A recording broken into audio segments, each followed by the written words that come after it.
Hello everyone, I welcome you all for the today's session of Daily Current Affairs. How are you all? I hope you guys are doing well. तो आज के दिन हम 18th of March 2025 के current affairs को discuss करने वाले हैं, ठीक है जी। एंड ये जो सेशन होगा ये सभी एस्पिरेंट्स के लिए होगा, चाहे आप कोई भी एग्ज़ाम्स के लिए प्रिपेयर कर रहे हो, चाहे वो एसएससी हो, यूपीएससी हो, रेलवेज हो, बैंकिंग हो, इंश्योरेंस हो, जहाँ पे भी करंट अफेयर्स आएगा, this session will be very much helpful for you guys. And इस सेशन का हम एक ब्रीफ में ओवरव्यू देख लेते हैं। तो आज के हम अपने सेशन में स्टेट न्यूज़ को डिस्कस करेंगे, देन नेशनल न्यूज़ को भी डिस्कस करेंगे, कुछ इंपॉर्टेंट डेज़ को हम देख लेंगे एंड स्पोर्ट्स न्यूज़ भी होगा, और हमारे इस पिटारे में last but not the least banking और फाइनेंस से रिलेटेड भी न्यूज़ होगा। तो बहुत ही अमेजिंग सा ये सेशन रहेगा, एंड तक आप मेरे साथ जुड़े रहिएगा। आई होप आपको ये सेशन पसंद आएगा, ठीक है जी। तो पहले हम अपने स्टेट न्यूज़ की तरफ बढ़ लेते हैं। पहली न्यूज़ कहाँ से आ रही है, आप यहाँ पे पोस्टर पे देख सक रहे हो। कौन है ये व्यक्ति? तेलंगाना के चीफ मिनिस्टर हैं ये रेवंत रेड्डी जी, ठीक है। तो इन्होंने जो है अनाउंस किया है, लॉन्च किया है राजीव युवा विकासम स्कीम को on the assembly premises last evening. तो कल शाम इन्होंने इस स्कीम को लॉन्च किया, ठीक है। This scheme provides self employment loans to youth from scheduled caste, scheduled tribes, backward classes and minority communities. तो जो भी SC ST स्टूडेंट्स अगर इस कम्युनिटी से बिलोंग करते हैं, बैकवर्ड क्लासेस से बिलोंग करते हैं, माइनॉरिटी कम्युनिटी से अगर वो बिलोंग करते हैं, तो उनको सेल्फ एम्प्लॉयमेंट के लिए लोन्स दिए जाएंगे ताकि वो खुद का अपना कुछ स्टार्ट कर पाएँ यूथ्स, ठीक है। जनरल कैटेगरी वाले गए भाड़ में, ठीक है जी। Next, the government has allocated 6,000 crore rupees for this initiative. तो 6,000 करोड़ रुपए जो है इस स्कीम के लिए आवंटित किए गए हैं।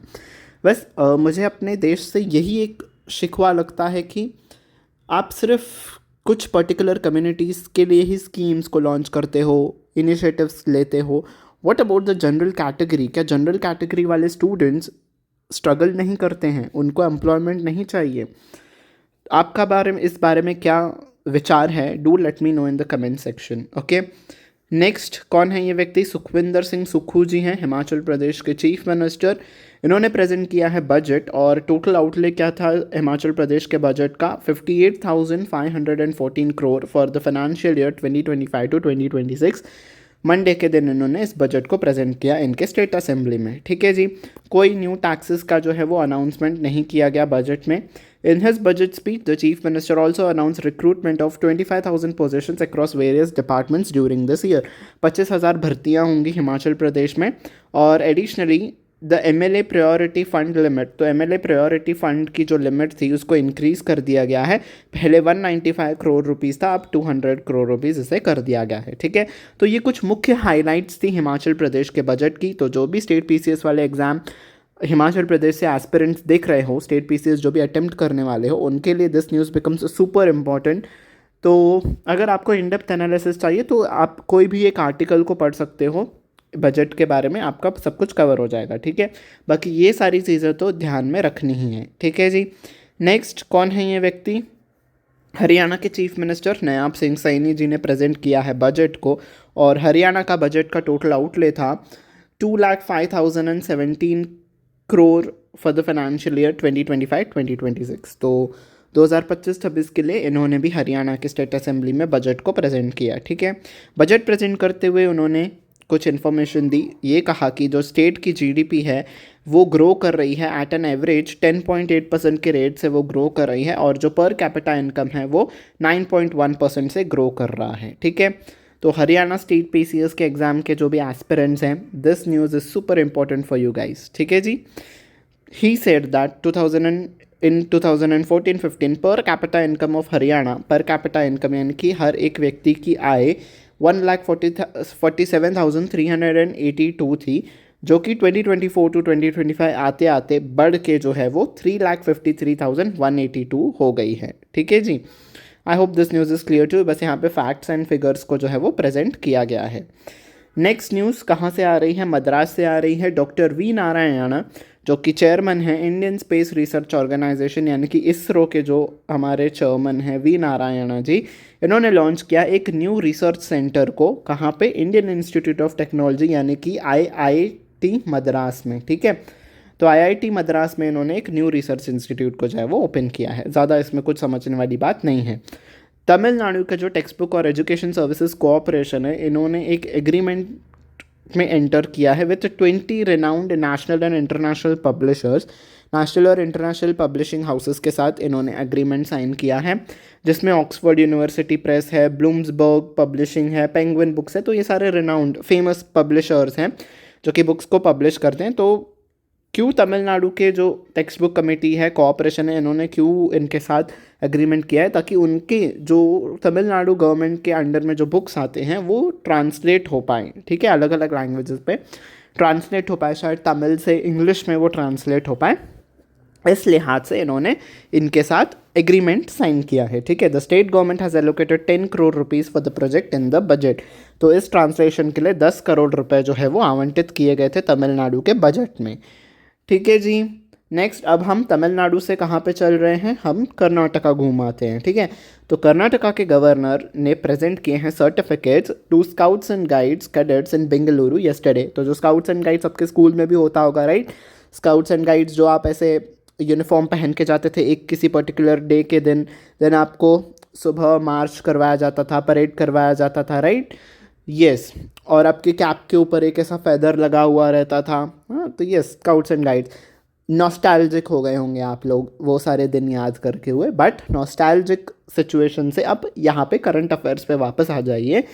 तो स्काउट्स एंड गाइड्स को जो है सर्टिफिकेट प्रेजेंट किए गए। कर्नाटका के गवर्नर कौन है? कर्नाटका के गवर्नर थावरचंद गहलोत जी, ठीक है। उन्होंने अवार्ड्स दिए कुछ।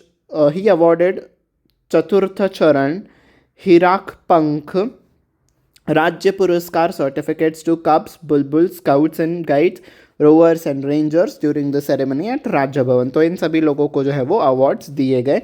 Addressing the audience, Governor recognized the significant contributions of the Scouts and Guides to the society and nation। तो हमारे सोसाइटी को, हमारे नेशन को क्या कंट्रीब्यूशन है स्काउट्स एंड गाइड्स का, वो उन्होंने एक्सप्लेन किया अपने भाषण में, ठीक है जी। अब हम नेशनल न्यूज़ की तरफ मूव करते हैं। पहली न्यूज़ जेम पोर्टल से आ रही है। तो गवर्नमेंट का जो ई मार्केट प्लेस है जेम, जहाँ पे सारे के सारे जो कि आपके पब्लिक डिपार्टमेंट्स हैं, इस पोर्टल से अगर उनको कुछ ख़रीदना है अपने डिपार्टमेंट के लिए, तो वो इसी पोर्टल से उनको ख़रीदना होगा, राइट। तो यही जो पोर्टल है जहाँ से सारे के सारे पब्लिक सेक्टर यूनिट्स परचेजिंग करते हैं मर्केंडाइज को, उससे रिलेटेड ये न्यूज़ है, ठीक है। तो इस जेम पोर्टल ने एक माइलस्टोन क्रॉस किया है 5 लाख करोड़ का ग्रॉस मर्केंडाइज वैल्यू में, ठीक है जी। और जस्ट वीक्स बिफोर, तो फाइनेंशियल ईयर बस अब ख़त्म होने ही वाला है 2024 2025, 31 मार्च को ये फाइनेंशियल ईयर एंड हो जाएगा। तो इन्होंने 5 लाख करोड़ रुपीज़ का ग्रॉस मर्केंडाइज वैल्यू को जो है वो क्रॉस कर लिया है, ठीक है। This achievement underscore GeM's rapid growth as a key platform for public procurement. तो पब्लिक प्रोक्योरमेंट इज बेसिकली जो पब्लिक सेक्टर यूनिट्स हैं वो इस पोर्टल से प्रोक्योर करती हैं। तो इसमें ट्रांसपेरेंसी दिखाई दी है, एक रैपिड ग्रोथ दिखाई दिया गया है, ये इस न्यूज़ में कहा गया है, ठीक है। Benefiting over 1.6 lakh government entities across the India. तो 1.6 लाख गवर्नमेंट एंटिटीज़ को बेनिफिट हुआ है। जैसे कि मैंने आपको कहा, जो भी गवर्नमेंट एंटिटीज़ हैं वो इस पोर्टल से परचेज करती हैं अपने डिपार्टमेंट के लिए, ठीक है जी। ओके, अब हम मॉर्गन एंड स्टैनली के एक रिपोर्ट को देखते हैं। तो मॉर्गन एंड स्टैनली ने एक रिपोर्ट जाहिर की है ट्यूसडे के दिन ही, आज ही के दिन। तो उस पर यह प्रोजेक्ट किया गया है कि इंडिया का जो consumer price index CPI inflation है वो is expected to average 4% in financial year 2026। तो जो हमारा नेक्स्ट ईयर होगा फाइनेंशियल ईयर 2026, उस पर हमारा CPI इन्फ्लेशन जो है वो 4%, एवरेज 4% के दर पे रहेगा, ऐसा मॉर्गन एंड स्टैनले के रिपोर्ट ने कहा है, ठीक है जी। एक बार न्यूज़ देखने लायक है, ओके। बार बार फिगर्स रिवाइज होते रहते हैं, तो बस दिमाग में याद रख लीजिए, ऐसा न्यूज़ आया था, ठीक है। Next, the department of telecommunication on Monday collaborated with WhatsApp to extend scam से बचो Meta's safety campaign against online scams and spam.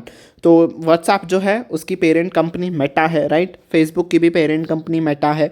तो डिपार्टमेंट ऑफ टेलीकम्युनिकेशंस ने मेटा के साथ जो है कोलैबोरेशन किया है स्कैम से बचो सेफ्टी कैंपेन के लिए, ठीक है। इस कोलैबोरेशन के तहत जो डिपार्टमेंट ऑफ टेलीकम्युनिकेशन है और व्हाट्सएप है वो दोनों साथ में वर्क करेंगे और एजुकेट करेंगे सिटीजन्स को on identifying and reporting suspected fraudulent communications to enhance digital safety and awareness. Digital safety बनी रहे, लोग अवेयर हो सके, इस लिहाज से सिटीजन्स को एजुकेट किया जाएगा और डिपार्टमेंट ऑफ टेलीकम्युनिकेशन और जो हमारा व्हाट्सएप है ये दोनों मिल के लोगों को अवेयर करने की कोशिश करेंगे, ठीक है। The initiative will include train the trainer workshops for DOT officials. तो जो डिपार्टमेंट ऑफ टेलीकम्युनिकेशन के ऑफिशियल्स हैं उनके ट्रेनर्स को ट्रेन किया जाएगा कि आप कैसे फ्रॉडुलेंट एक्टिविटीज़ को रोक सकते हो, कैसे आप बाकी लोगों को अवेयर कर सकते हो, ऐसा सब उनको ट्रेन किया जाएगा। संचार मित्रास जो हैं उनको भी ट्रेन किया जाएगा। टेलीकॉम सर्विस प्रोवाइडर्स जो हैं और फील्ड यूनिट्स में भी जो काम करते हैं इन सभी लोगों के लिए वर्कशॉप्स रखे जाएंगे ताकि लोगों को जो है वो अवेयर किया जा सके ज़्यादा से ज़्यादा, ठीक है जी। नेक्स्ट न्यूज़ है, India witnessed a significant boost in foreign tourist arrivals in 2023, recording a 47.90 increase compare to previous year according to the data released by the bureau of immigration. तो ब्यूरो ऑफ इमिग्रेशन ने data reveal किया है जिसमें ये बताया गया है कि टूरिस्ट्स के अराइवल पे जो है इंक्रीज़ हुआ है, 47.90% इंक्रीज़ हुआ है। तो पहले अगर एक्स व्यक्ति आते थे तो अब एक्स प्लस 49.90% व्यक्ति आ रहे हैं हमारे इंडिया में, फॉरेन टूरिस्ट जो घूमने के लिए हमारे देश में आ रहे हैं, ठीक है। ये डेटा किसने रिलीज़ किया है ये ध्यान में रखना है, ब्यूरो ऑफ इमिग्रेशन ने ये डेटा को जो है रिलीज़ किया है। Union minister of tourism and culture, ये आपका स्टैटिक फैक्ट आ गया। कौन है हमारे union minister of tourism and culture? Gajendra Singh Shekhawat जो है, इन्होंने रिवील किया है ये फिगर्स को। लोकसभा में एक क्वेश्चन को आंसर करते हुए इन्होंने इस फैक्ट्स एंड फिगर्स को जो है वो रिलीज़ किया है, ठीक है। अब आपको कोई भी आपसे ये नहीं पूछेगा कि ब्यूरो ऑफ इमिग्रेशन ने ये डेटा रिलीज़ किया था, इसमें कितनी बढ़ोतरी दिखाई दी। हमें इस न्यूज़ से ये जानना है कि आंसर राइटिंग में यूपीएससी एस्पिरेंट्स को हेल्प होगा कि टूरिस्ट इंक्रीज़ हो रहे हैं 47.90% से। एक तो ये सीखने को मिला हमें इस न्यूज़ से। दूसरा, हमारे union minister for tourism and culture कौन है? गजेंद्र सिंह शेखावत, ठीक है। ये वन डे एग्जामिनर्स वाले आपसे पूछ सकते हैं कि कौन है हमारे union minister of tourism and culture, तो गजेंद्र सिंह शेखावत जी हैं, ठीक है। तो ऐसे आपको स्मार्ट तरीके से न्यूज़ में से पॉइंट्स को निकालना है, ठीक है। अब एक इम्पॉर्टेंट डे को भी हम देख लेते हैं। आज के दिन यानी कि 18 मार्च के दिन हम ordnance factories day in India मना रहे हैं, ठीक है। तो हर साल 18 मार्च को ये डे ऑब्जर्व किया जाता है। क्यों? बिकॉज जो ऑर्डिनेंस फैक्ट्री होती है बेसिकली ये वो फैक्ट्री होती है जहाँ पे हमारे आर्म्ड फोर्सेस के लिए जो भी व्हीकल्स होते हैं और आर्म्स एंड एम्यूनेशंस होते हैं वो वहाँ पे बनते हैं, उनका रख रखाव मेंटेनेंस वो सब इसी ऑर्डिनेंस फैक्ट्री में होता है, ठीक है। और 18 मार्च पे ही पहली बार ऐसी जो है एक फैक्ट्री वो जो है ओपन की गई थी जिसका नाम था कॉसीपोरे फैक्ट्री। पहली ये ऐसी फैक्ट्री थी जिसमें इंडिया में जो है ये ओपन किया गया था, लाइक वाइल ब्रिटिशर्स के टाइम पे ये ओपन हुई थी फैक्ट्री। तो इसी डे को कमेमोरेट करने के लिए हर साल 18 मार्च को ऑर्डिनेंस फैक्ट्री डे मनाते हैं, ठीक है जी। अब कुछ स्पोर्ट्स न्यूज़ को देख लेते हैं। इंटरनेशनल ओलंपिक कमेटी ने अप्रूव कर दिया है inclusion of boxing in 2028 Los Angeles Olympics games में। तो LA में होने वाले थे 2028 ओलंपिक्स, उसमें जो है पहले बॉक्सिंग को इंक्लूड नहीं किया गया था, अब जो है बॉक्सिंग को इंक्लूड कर दिया गया है। पहले क्यों नहीं किया गया था? बिकॉज जो इंटरनेशनल बॉक्सिंग एसोसिएशन IBA था वो इतना इफेक्टिवली काम नहीं कर रहा था, इसीलिए जो है इसको जो है अप्रूवल नहीं मिला था। बॉक्सिंग को हम अपने गेम्स में इंक्लूड नहीं करेंगे बिकॉज इसको रेगुलेट करने वाली ये जो IBA बॉडी है बॉक्सिंग को वो एफिशिएंटली वर्क नहीं कर पा रही थी, ठीक है। तो इससे क्या हो गया, फिर IBA को हटा दिया गया, वर्ल्ड बॉक्सिंग जो है एसोसिएशन इसको लाया गया इन पिक्चर, ठीक है। अब जो है सारा का सारा बॉक्सिंग से रिलेटेड IBA नहीं देखेगा, वर्ल्ड बॉक्सिंग करके जो ये इंस्टीट्यूशन है ये अब बॉक्सिंग को संभालेगा, ठीक है। तो इसीलिए अब जब ये न्यू इंस्टीट्यूट आ गया है तो इसीलिए LA ओलंपिक्स में जो है बॉक्सिंग को इंक्लूड कर दिया गया है, ठीक है। Boxing was not included in 2028 LA games initial sports program approved by the IOC, यानी कि इंटरनेशनल ओलंपिक कमेटी ने अप्रूव नहीं किया था फरवरी 2022 में। Because of the ongoing concerns around the international federation IBA। तो IBA के बारे में जो भी कंसर्न चल रहे थे उसको देखते हुए बॉक्सिंग को इंक्लूड नहीं किया गया था, पर अब कर दिया गया है। ठीक है, जैसे कि मैंने आपको समझाया, वर्ल्ड बॉक्सिंग करके न्यू ऑर्गेनाइजेशन अब आ गई है बॉक्सिंग को देखने के लिए। बैंकिंग, फिनांस और बिजनेस से रिलेटेड न्यूज़ को देख लेते हैं। पहली न्यूज़ है पेटीएम से रिलेटेड। पेटीएम करो, आपको ये याद होगा ना आवाज़, हाँ, तो उसी कंपनी से रिलेटेड ये न्यूज़ है। पेटीएम मनी ने रिसीव किया है registration certificate to be a research analyst from SEBI. तो सेबी से ये सर्टिफिकेट मिला है पेटीएम मनी को। अब पेटीएम मनी जो है एक रिसर्च एनालिस्ट के तौर पे वर्क करेगा अकॉर्डिंग टू एक्सचेंज फाइलिंग्स। तो रिपोर्ट्स के मुताबिक वो पेटीएम मनी जो है अब आपको रिपोर्ट्स भी दे सकेगा। ठीक है, can now give research reports. तो कुछ कुछ रिसर्च करके रिपोर्ट्स अब आपको पेटीएम दे सकता है और इन्वेस्टमेंट एनालिसिस भी कर सकता है यूज़र्स के लिए। तो इसके लिए लाइसेंस सेबी से पेटीएम मनी को मिल गया है। ठीक है, this service will be soon be integrated into Paytm money app. जल्दी ही इस ऐप में भी ये फैसिलिटी को प्रोवाइड की जाएगी as a part of research and advisory services के तौर पे आपको ये सर्विस दिया जाएगा, ऐसा कंपनी ने बताया है। ठीक है जी, next, in a move to eliminate manual processes, Canara bank ने लॉन्च किया है digital balance confirmation certificate through PSB alliance private limited portal. अब इस पोर्टल के ज़रिए जो है कस्टमर्स डिजिटल रूप से बैलेंस कंफर्मेशन सर्टिफिकेट जो है वो पा सकेंगे। नॉट कस्टमर्स, जो ऑडिटर्स होते हैं बैंक के, वो इस सर्टिफिकेट को अब पा सकेंगे। पहले मैनुअली ऑडिटर्स को अप्लाई करना होता था, अब डिजिटली जो है ऑडिटर्स को ये सर्टिफिकेट मिल जाएगा इस पोर्टल के थ्रू। ठीक है, this initiative reduces the time required for the auditors to complete the auditing process by replacing the traditional manual approach with the seamless digital solution। तो ऑडिटर्स को रिपोर्ट बनाने के लिए बैंक्स का ये जो है आपका बैलेंस, डिजिटल बैलेंस सर्टिफिकेट चाहिए होता था पहले, ये जो है मैनुअली दिया जाता था। अब जब आपको ऑनलाइन फॉर्म में मिलेगा तो वर्ड डिजिटल ऐड हो गया है, तो डिजिटल बैलेंस कंफर्मेशन सर्टिफिकेट अब ऑडिटर्स को मिलेगा। ठीक है, next, all the banks will remain open for the transactions on 31st of March this year despite being a public holiday. तो जैसे कि आप सबको पता है कि 31st of March को फाइनेंशियल ईयर का जो है वो क्लोजिंग होता है, तो बैंक्स जो है वो यूजुअली बंद होते हैं बिकॉज उनको अपना अकाउंटिंग का जो ट्रांजैक्शंस है वो सेटल करने होते हैं। ठीक है, तो इस बार जो है कन्वीनियंस हो टैक्स पेयर्स के लिए, है ना, इस लिहाज से जो है 31st of March को भी बैंक्स अब ओपन रखे जाएंगे। ठीक है, एक नोटिफिकेशन ने RBI ने कहा है कि नेसेसरी अरेंजमेंट्स कर दिए गए हैं to be conduct special clearing operations across the country. तो जब भी आपके क्लियरिंग प्रोसेस होगा, आपके फंड्स को क्लियर किया जाएगा 31st March के दिन भी, to facilitate the accounting of government receipts and payments in the current financial itself. तो इसी फाइनेंशियल इटसेल्फ में आपको जो है पेमेंट्स करने होते हैं जो वो आपको इजीली कर पाएंगे 31st of March के दिन भी, बिकॉज बैंक्स चालू रहेंगे, ऐसा RBI ने कहा है। ठीक है, issuing separate instructions to the banks, separately instructions भी बैंक को दिए गए हैं कि RBI ने कहा है कि वो अपने ब्रांचेस को ओपन रखें ओवर द काउंटर ट्रांजैक्शंस। जैसे कि आप जाके विड्रॉ करते हो, डिपॉजिट करते हो बैंक के ब्रांच पे जाके, वैसे आप 31st of March के दिन भी आप ओपन रखना अपने नॉर्मल वर्किंग आवर्स के दौरान, ऐसा RBI ने गाइडलाइंस दी है बैंक्स को। ठीक है, तो कोई भी अगर आपसे, कोई भी बैंक में अगर आपसे कहे कि 31st of March के दिन इस साल छुट्टी है, तो भाई उनको ये न्यूज़ दिखा देना कि RBI ने कहा है इस बार चालू रहेगा, तो आपको लेना पड़ेगा। ठीक है, डिपॉजिट्स एक्सेप्ट करने पड़ेंगे। ओके, यही फ़ायदा होता है करंट अफेयर्स पढ़ने का।